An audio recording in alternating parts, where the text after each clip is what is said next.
On today's show, the Dallas Mavericks get a big win in the play-in against the Sacramento Kings. I've heard from somewhere that defense wins championships. Well, it may not have won a championship, and it may not this year, but the Mavericks did win a play-in game on the back of their defense, thanks to Anthony Davis and more on today's Locked On Mavs. I'm going to get a city like back. Dogs, all of us, all five.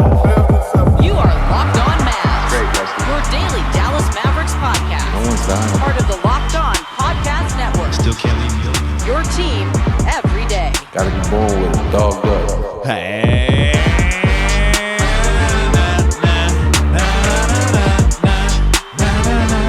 Playing games, count two.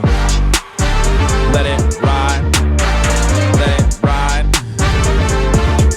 And welcome. You're locked on to the Dallas Mavericks, your team every day. My name is Nick Angstadt, media member, covered the Dallas Mavericks for 10 years. Thanks for being an everydayer. Making Locked On Mavs your first listen. Today's episode is brought to you by Game Time. Download the Game Time app, create an account, use that code Locked On NBA for $20 off your first purchase. Today's episode, we'll get into Klay Thompson's incredible second quarter and his redemption. An awesome game for Klay Thompson. We'll talk about Brandon Williams, the two-way steal for the Mavericks, an incredible contract and just amazing game for him. We'll also talk about a decision that Jason Kidd made that I thought swung the game for the Mavericks. But we got to start here because it was said a lot by Nico Harrison that defense wins championships. And a lot of Mavs fans, their eyes glaze over. They get frustrated when you say defense wins championships because it has become a phrase that the Mavericks have used, or that Nico Harrison specifically has used, to justify the Luka Doncic trade. And I'm not going to get into all that. We've talked about it enough. But Nico wanted to build this team on the back of a defense, and on the back of a defense that could do something special. And Anthony Davis is that type of player that can come in and make a defense special like that. And I just think that in this game, you saw that defense in a really big way. Anthony Davis' stat line offensively will not stand out a ton. He had 27 points. He led the Mavericks, 9 of 23. We'll talk about that in a minute. But 3 blocks, 9 boards, and he was the menace all over the place on defense. He's the thing that kind of makes it work, where he just makes your defense go from solid to great, where he can go and do anything, and he can run around, and he can close off driving lanes, he can close the gaps, he can do all kinds of things on defense to make it really tough for the Kings to have no driving lanes, to not get to the rim at all, and there's a lid on the rim. The Kings only took 16 shots at the rim, and they made 10 of them. And only 16 shots. The Mavs had the exact same numbers, by the way, but we'll get into why the Mavs won this game. But for the Kings, they couldn't get anything else going. And Anthony Davis' defense helped lead this team to a win. You'll start with Anthony Davis. I think he was the tone setter on that end. I think that he did a lot of things in this game to help the Mavs win, and the Mavs won on the back of their defense. The second quarter was the catalyst on offense. We'll get to that with Klay in a second. But the defense was massive, and I think for the Mavericks, it's a new identity. It's a new dawn. It's a new day. It's a new time for the Mavericks, right? And for those that have said, all right, let's move on, let's move on, let's move on. This is what you're moving on to, a defense. And a defense that can win you a game like this. When it's a do-or-die game, you got to come in. They've got better offensive players on the other end, in my opinion. Zach LaVine, DeMar DeRozan, Sabonis at times. You've got those guys on the other end, and the Mavs just totally turned it off, turned the water off. The Kings only scored 106 points, and there was a giveaway at the end of the game where they go, thanks to the Kings getting to 100 points, you win, blah, blah, blah, something. And I had to look at the scoreboard, and I looked up and said, wait, hold on, the Kings scored 100 points? And they got to it at the end there because, and I didn't realize that because the Kings had not scored very much at all in this game. The Mavs held them to just 19 points in that second quarter. That was a crucial quarter. 33 in the third quarter when the Kings were really trying to make their comeback. And that's when DeMar DeRozan was really going off, and his mid-range stuff was really going. And his mid-range stuff, which he's just one of the best in NBA history at making those mid-range shots, that was really going for him. But they only got 33 points, and he had 16 of them. Nobody else really came to play. Zach LaVine, 20 points, but we'll get into his game because I wasn't very impressed with what he did in 44 minutes either. Sabonis, only 11 points. And you had a Kings team that their bread and butter has been offense. Now, they've been really inconsistent, and there's been a lot of issues, and this is why it's a 9-10 game. But for the Kings to only score 106 points, have a 109 offensive rating, which is awful, which is really, really bad, the Mavericks had a great defensive game. And it starts on defense. And that is the thing that is going to be the Mavs calling card. If you want to move on, you want to talk about what the Mavericks are now, it's a defensive team. They're going to do that. The Kings only had 12% free throw rate, which is really, really low. They only took 15 free throws. Maybe the refs. There are a lot of Kings fans here, I'm sure, have a problem with the way this game was officiated at times. But I think the Mavericks just turned the water off. They turned the hose off on the Kings. They stopped driving lanes. They said, all right, you're going to have to take a ton of mid-range shots, or you can take a couple of threes here and there, but you're not getting to the rim. We've got a back line of Anthony Davis who can go all over the place and stop you with his wingspan, or we got Lively and Gafford back there too. And you're not going to get any easy stuff. And the Mavs didn't turn the ball over that much. 9 turnovers for the Mavericks. So you're not getting fast break points on the Mavericks that much. And the Mavs took advantage with their defense. Absolutely awesome. You love to see a defensive team like that, and that's what the Mavericks are. That's their new identity. They've embraced their new identity, and it won them this game in the play-in. And maybe you didn't want them to win this game in the play-in, but they did. And they did it on the backs of their defense, and I'm sure Nico Harrison is smiling somewhere watching how well this team played on defense, everybody included. It wasn't just on their defense, though.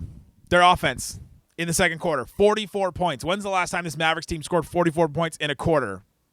It feels like it hasn't been very often.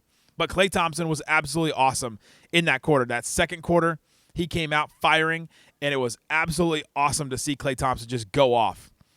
If you think about Klay Thompson and you think about what he's been through, and you think about him as a player, you think all the way back to last season where Klay Thompson was 0 for 10 from 3 in this very building, the Golden One Center that I'm in right now. He was 0 for 10 in a playing game where he played with the Warriors, and he was going through going through that game. When the Mavericks were going to sign Klay Thompson, or were they going to trade for Klay Thompson, over and over again, I just kept seeing over and over again all these comments saying over 10, over 10, over 10. Just the slander and reminding over and over again that Klay Thompson was over 10 in this game. For him to get that kind of redemption was absolutely awesome to see that from him. He was giddy after that second quarter. He got 16 points, and he was skipping into the locker room. Not figuratively. No, he was literally skipping up and down, bounding into the locker room. So excited. There's a couple times he was amping the crowd up and just throwing his hands up in the air, and he loved every minute of it. And he started off 0 for 2, and I was curious to see if Klay Thompson what was gonna happen. And I was sitting here, and all of a sudden I looked over at Joey from Clutch Points, who is a friend of the show, and I said, "Don't let him get one. Don't let him get one." And then they let him get one, and then another one off of an AD screen, a Lively screen, and he was getting his shots off in the flow of the offense, where how the Mavs have to create these threes. One of the big things about this Kings team is they allow a lot of threes. They allow a lot of corner threes. They allow a lot of threes in general, and the Mavs have not really generated threes or made threes themselves. And so they had to do that in some way. Somebody else had to step up in some way, and AD got 27, and he let him in that way. He hit a couple of threes himself, but Klay Thompson was the one right after him in that second quarter that was the catalyst that really pushed them over the edge. And they needed that on offense because the Mavs have not really generated a lot of threes at all. They made 8 threes in that second quarter. There have been several games over the last couple of weeks. The Mavs have not made 8 threes in the game. They made 10 threes in the first half. The Mavs have only made 10 threes in a full game in 4 of their last 10 games. This Mavs team does not generate threes, and that was one of the things they really needed to do in this game in order to win, and Klay Thompson was the one that got that done. We'll talk about Brandon Williams a little bit later too, but he hit 3 threes as well. Between him, AD, and Klay Thompson, they got enough. There's a couple people that talked to me about this game or asked me about this game. I said, if the Mavs make 12 threes, they can win this game. They needed to hit 12. It was just kind of a random number that I came up with. But it ended up being true because they just needed to get enough. He just needed to get enough that it mattered, that you could match the Kings. Now, if the Kings went off themselves, that would have been a whole other story. They went 13 of 33, which is 39%, but they didn't take a ton because there wasn't high-quality looks available. They didn't have a point guard. They couldn't create extra passes. Doug Christie before the game said they have to play point guard by committee. And so that's really hard to do, to create and generate threes like that, especially when the water's just turned off for your team. You have to just chuck up threes because everybody can play, can stay home, and if you don't have driving lanes because Anthony Davis has turned them off and the bigs at the rim and all that. So Anthony Davis's defense, some of his offense, Klay Thompson the catalyst in the second quarter on offense. Those are the reasons the Mavs won this game. The Mavs will move on. They're going to play Memphis now, and so we'll see what happens with this team.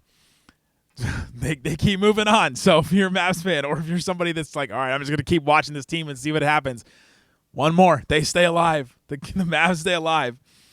Coming up, let's get into the rest of one of the biggest reasons why I think this is an awesome game for Klay Thompson, a sign that I saw early from him that I was concerned about. And so let's talk about that with Klay Thompson and Brandon Williams. What does he mean to the Mavericks? Talk about that and more coming up on today's Locked On Mavs.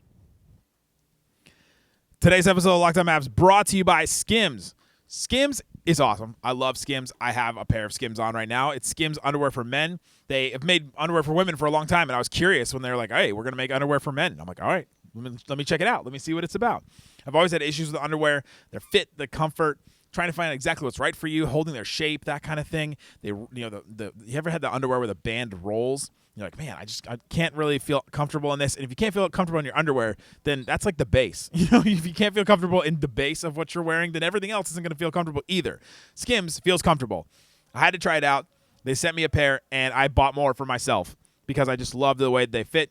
I love that it's perfect for an active lifestyle or just hanging out if I'm sitting here watching a game or if I'm walking around town.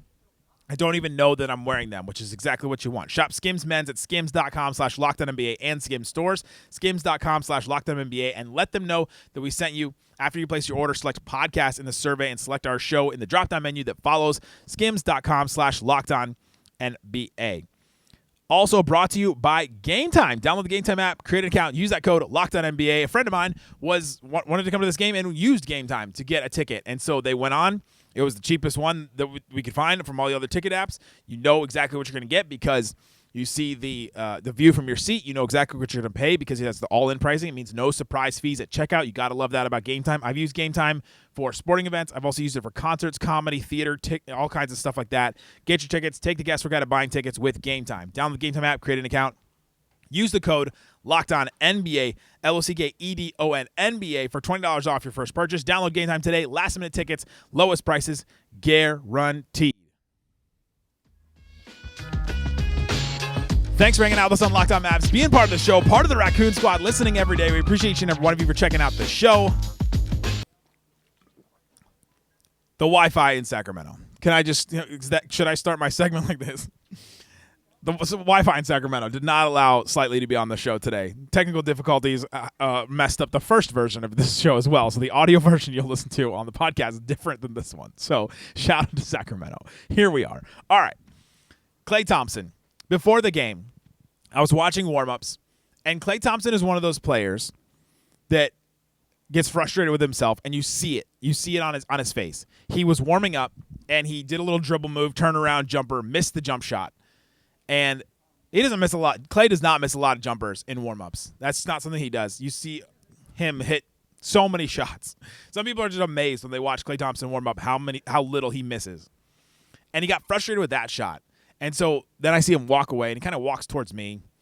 And Klay Thompson needed the redemption in this game. They needed some kind of offense from somebody, and I think Klay was the perfect candidate for it, and they got it from him. But Klay getting frustrated in that moment, to me, was a moment where he could have just stayed frustrated with himself, stayed stuck in his head. He missed his first 2 threes in this game. Could have stayed frustrated, could have stayed stuck in his head. All last year, you saw when he played for the Warriors. What was the frustration that Klay had? There was some frustration with the front office and some with his, not feeling represented, not feeling loved, not feeling respected and all that from the front office, valued. But he wore his frustration on his sleeves. We talked about that with Locked On Warriors when the Mavs first signed Klay Thompson, is that he's somebody that's going to wear this frustration overtly. He's going to wear it so you see it, and he's going to wear that out loud. And so with that, I was like, all right, well, how is he going to respond to a game like this where he's literally going back to the scene of the crime where he was 0 for 10 in that game, and it was absolutely brutal for him. And then he gets 1, and then he gets 2, and then he gets 3, and then he gets 4. And honestly, that's kind of all you needed. You just needed a little bit of spark, some kind of spark from Klay Thompson, and it was great to see that in that moment. And honestly, that's a moment that I love in sports. You think about all that in context, everything I just talked about with Klay Thompson. You have to know the moment where he went 0 for 10, the moment where he gets all the slander online. You see comments still to this day about, well, he just went 0 for 10 in a play-in game, an elimination game for the Warriors. And now he comes back, same building, same place, different team, different looking team for the Kings too. Lots of changes going on over there. But Klay Thompson gets his redemption and he enjoyed every single minute of it. You've got to love it. That's something I love in sports, and we talked about that a lot recently with, people say, well, what if the Mavs win a title? Would you Would you be okay if the Mavs, or would you love it if the Mavs won a title even if it wasn't without Luka? And a lot of people have talked about, well, no, we wanted Luka. Mavs fans have said we wanted Luka's title, and that's probably something you feel too.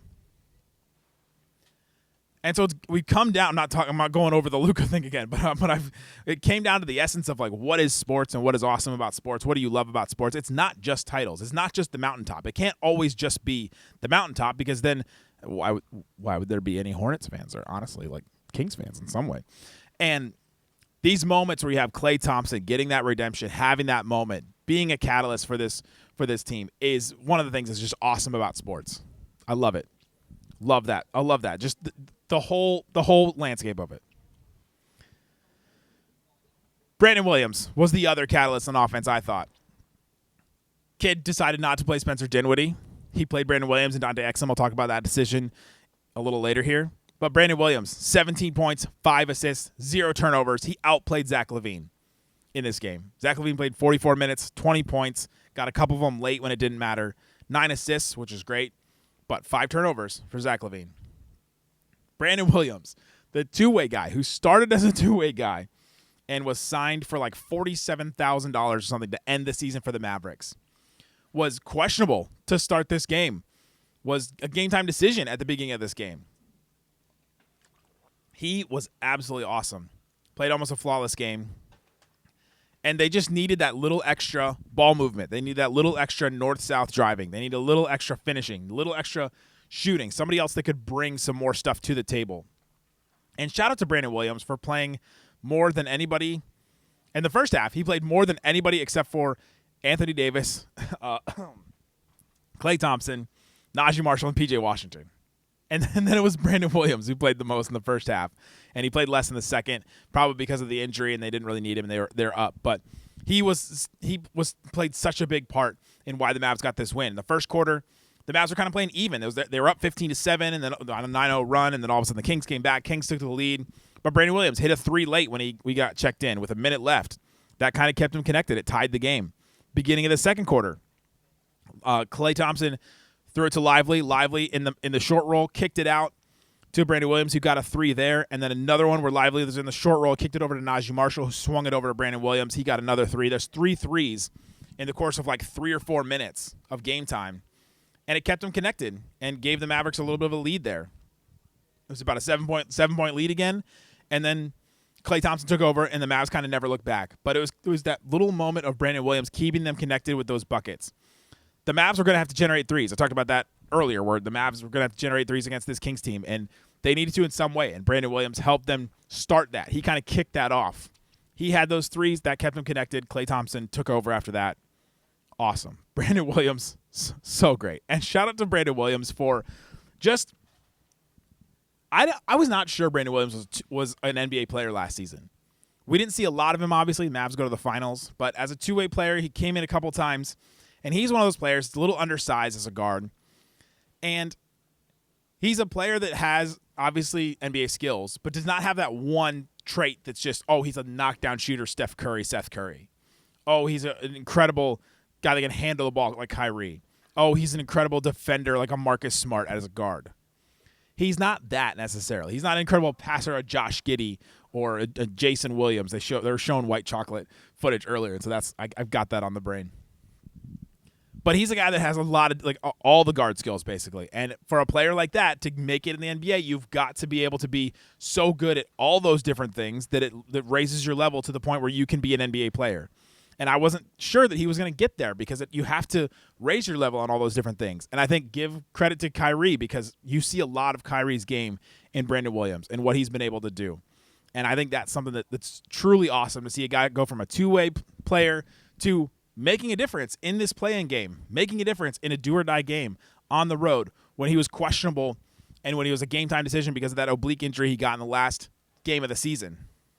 Gotta love that from Brandon Williams. Again, another thing that you love in sports. We're going down to the essence of, well, if it's not a title, if it's not this, then what do we still enjoy about sports? What do I still enjoy about this Mavericks team? If that's something you're still asking yourself, think about a Brandon Williams. Look at what happened, where he goes from a two-way guy to all of a sudden the steal of a pick. And I saw Brad Townsend tweet this. I'll give him credit.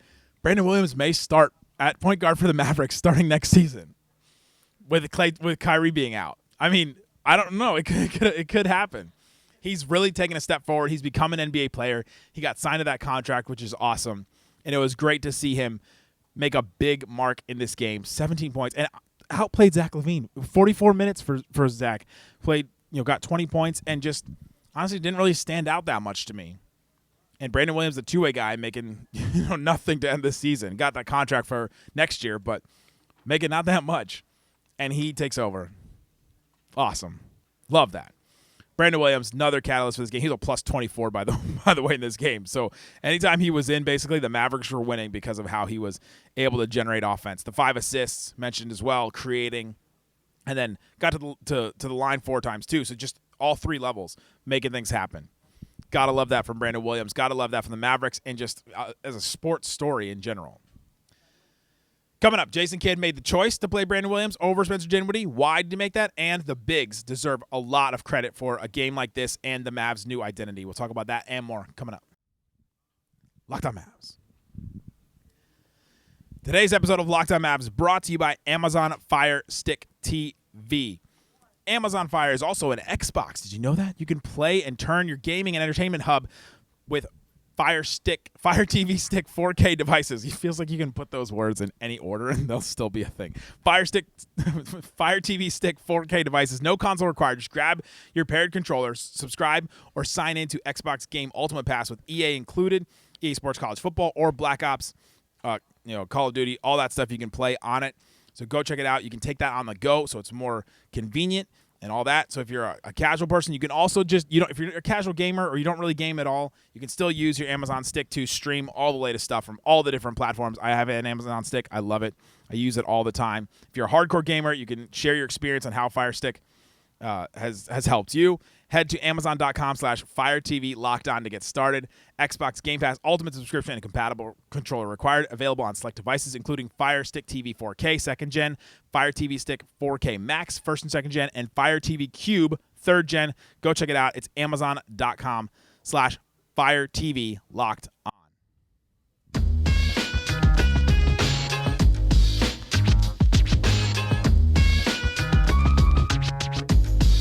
All right, Isaac, let's get into the rest of this game. Jason Kidd made a choice in this game. That was a good coaching move. Spencer Dinwiddie has been playing a lot of games for the Mavericks, and he's been put in an impossible situation for the Mavs this year, where he had to basically replace Luka Doncic and Kyrie Irving to run the Mavericks offense. An impossible choice. He was a minimum contract player, and he came to play with the Mavericks, to return to the Mavericks, and he needed to step up in a massive way. And he did at some points. He had some great games. You heard my moniker about Spencer Dinwiddie, that every 5th game he is awesome.